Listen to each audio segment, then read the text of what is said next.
O'zbekiston quyosh energiyasi salohiyati yuqori bo'lgan davlatlardan biri hisoblanadi.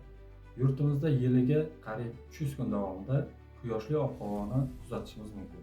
Bu esa o'z navbatida quyosh panellaridan samarali foydalanishga imkoniyat yaratadi. Lekin yurtimizda quyoshli kunlar ko'p bo'lgani hisobiga mintaqamizda havo iqlimi bu quruq iqlim hisoblanadi. Bu degani quyosh panellarining ustida chang juda ham tez to'planib qoladi. Chang va qum zarrachalari quyosh panellarining energiya samaradorligini sezilarli darajada kamaytirib yuboradi. Agar 1 megawatt quvvatga ega quyosh elektr stansiyasi yiliga o'rtacha 1.600.000 kWh elektr energiya ishlab chiqarsa, 20% samaradorlik yo'qotilishi bu 320.000 kWh energiya kamayishini anglatadi. Agar 1 kilovatt elektr energiyani o'rtacha qiymatda 8 so'm deb oladigan bo'lsak, bu yiliga 256 million so'm iqtisodiy yo'qotish demakdir. Bu degani, chang muammosi nafaqat texnik, balki bevosita iqtisodiy muammodir. Ularni qo'lda tozalash esa ko'p suv sarfi, qo'shimcha xarajat va xavfli mehnat sharoitlarini talab qiladi. Ayniqsa, yirik quyosh elektr stansiyalarida bu muammo yanada dolzarb hisoblanadi. Bundan tashqari, balandlikda ishlash xavfsizlik nuqtai nazaridan qo'shimcha tavakkalchiliklarni keltirib chiqaradi. Ya'ni inson hayotini xavf ostiga qo'yishingizga olib keladi. Tadqiqotlar shuni ko'rsatadiki, quyosh panellari 1 oy davomida tozalanmasa, quyosh panellarining energiya samaradorligi 15-25% ga, ba'zi bir changli hududlarda esa 30% gacha tushib ketadi.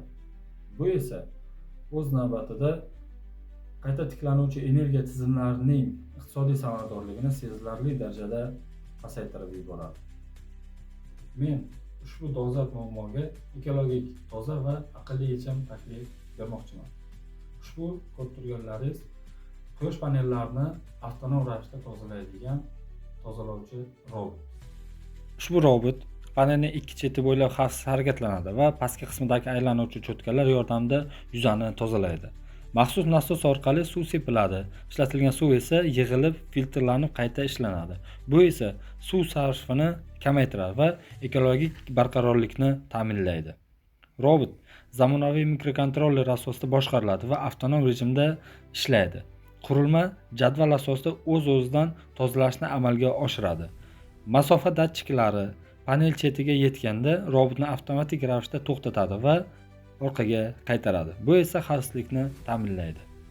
Tizim akkumulyator darajasi, suv sathi va haroratni nazorat qilib, qurilmaning barqaror ishlashini ta'minlaydi. Shuningdek, robot Wi-Fi orqali telefonga ulanib, masofadan monitoring va boshqarish imkonini beradi.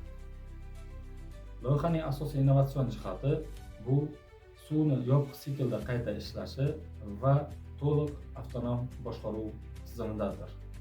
Bu robot inson aralashuvisiz ishlaydi, suvni tejaydi va quyosh panellarining energiya samaradorligini oshirishda yaqindan yordam beradi. Mening maqsadim yurtimizda qayta tiklanuvchi energiya tizimlarini yanada samarali, xavfsiz va ekologik barqaror qilish.